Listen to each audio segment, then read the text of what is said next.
Hello, it is Teacher Debbie, and I just wanted to give some advice and tips on the interview. So, the interview consists of two parts. The first part is just talking 5 minutes. The interviewer is just going to get to know you, ask you some questions, and then the next 8 to 10 minutes is actually going through the demo interview. Please take the time to review the lesson. You want to follow the teacher directions that are on the side. So if it says that you want to make sure that you circle or underline the main word or letter, that's the first thing you want to do when you get to the page. So the key word is N. The letter is N. So you're either going to underline it or circle it. Right when you get to the page, you're going to say, class, say N. Be listening for any errors. Then you're going to go over the whole word. Banana. Waiting for the child. Banana. Great job. If you're doing a sentence, you want to break up the sentence. So I would first always start out with the key word bananas. Bananas. I like bananas. I yike bananas. They misspoke like. So you're going to stop and focus just on that word. If you want to erase the red from it, like. Get up close. Like. Great job.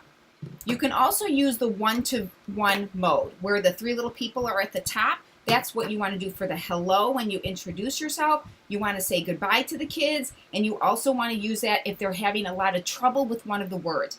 If there's also a page that just has a one word on there, like sad, that's another time you're going to bring up the one-to-one. During the interview, you want to make sure you've got that smile, you've got that passion, that you're actually saying, good job, well done, way to go, excellent, keep up the great work. You want to kind of vary the positive phrases that you're saying, and you don't want to voice drag. There are some other great videos talking about that.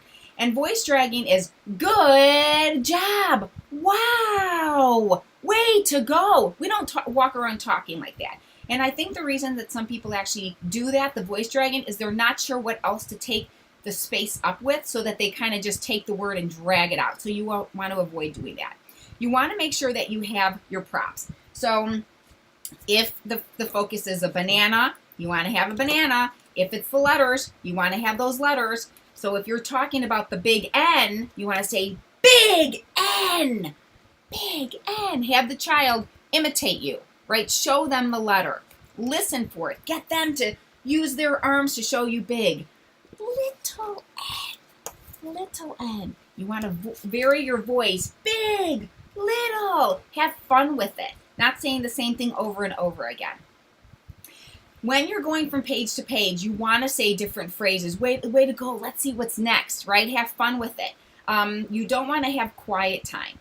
And when we talk about having passion, that means, first of all, you have reviewed the lesson so that you're not sitting there reading the teacher directions. We can tell if you're doing that before the class or in the middle of the lesson, if you're sitting there glancing and then you're reading what it says and thinking about it.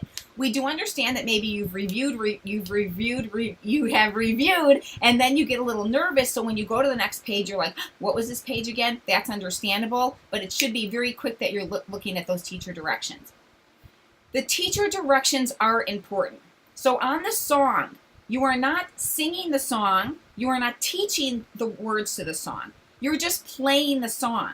And so you can mute up at the top, because if my sound is off and your sound is off, it's going to be very weird. And then I usually just dance, or if there's, props that I brought, I'll do that as well, because you don't want to just be sitting there listening to the song. You constantly want to have that kind of fun energy to keep the kids engaged. Because if it's a fun song and they look over at you, or the parents look over at you, and you're just sitting there like this, they're going to be like, okay, well, the teacher's bored. Why should I be excited about it?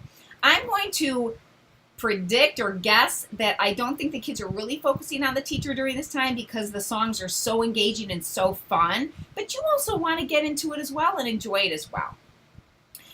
Something else is, at the beginning of the interview, the demo, there is a video, and you want to make sure that you watch it at least a couple times. Really listen to the tips. Listen to the things you should be doing and not be doing.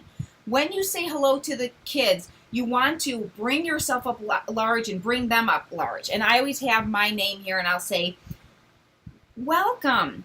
My name is Teacher Debbie. Teacher Debbie. I'm slowing down. I'm allowing them to take in what my name is. Welcome to Magic Ears, or welcome to Magic Ears. Let's see who's here. And then I bring the student up and I'm like, what is your name? And then I'm listening, right? How are you today? Using my TPR, watch my mouth. It's my turn to listen to what you're saying, and thumbs up. You want to make sure you have those 3 very important TPR movements. So again, you want to make sure you have your props. You've got that basic TPR going. You're giving the trophies if you know how to do that, which is always impressive. You want to make sure that you're using the pen to underline, to circle. When you go to that next page, underline or circle the red words first, then go back and read the sentences. You want to make sure that you've got a headset, that you've got the right lighting, that you've got the right background, because you're showing them first impression. Are you serious about this? Do you have everything set for you, or do you have a hardwired internet connection? So I hope these tips were very helpful, and we appreciate your interest in Magic Ears. Happy teaching!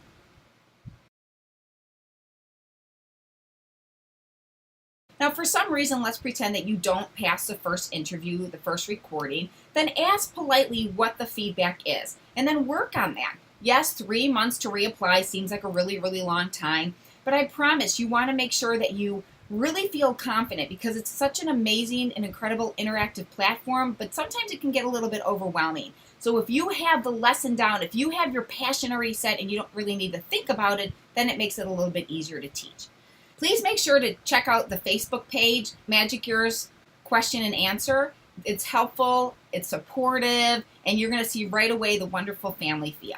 If you have any other questions, please feel free to comment below. I would love to help you along your journey if you already don't have a referral code to be part of Magic Ears. And of course, welcome to the Magic Ears family. We're excited that you're on this journey, and happy teaching.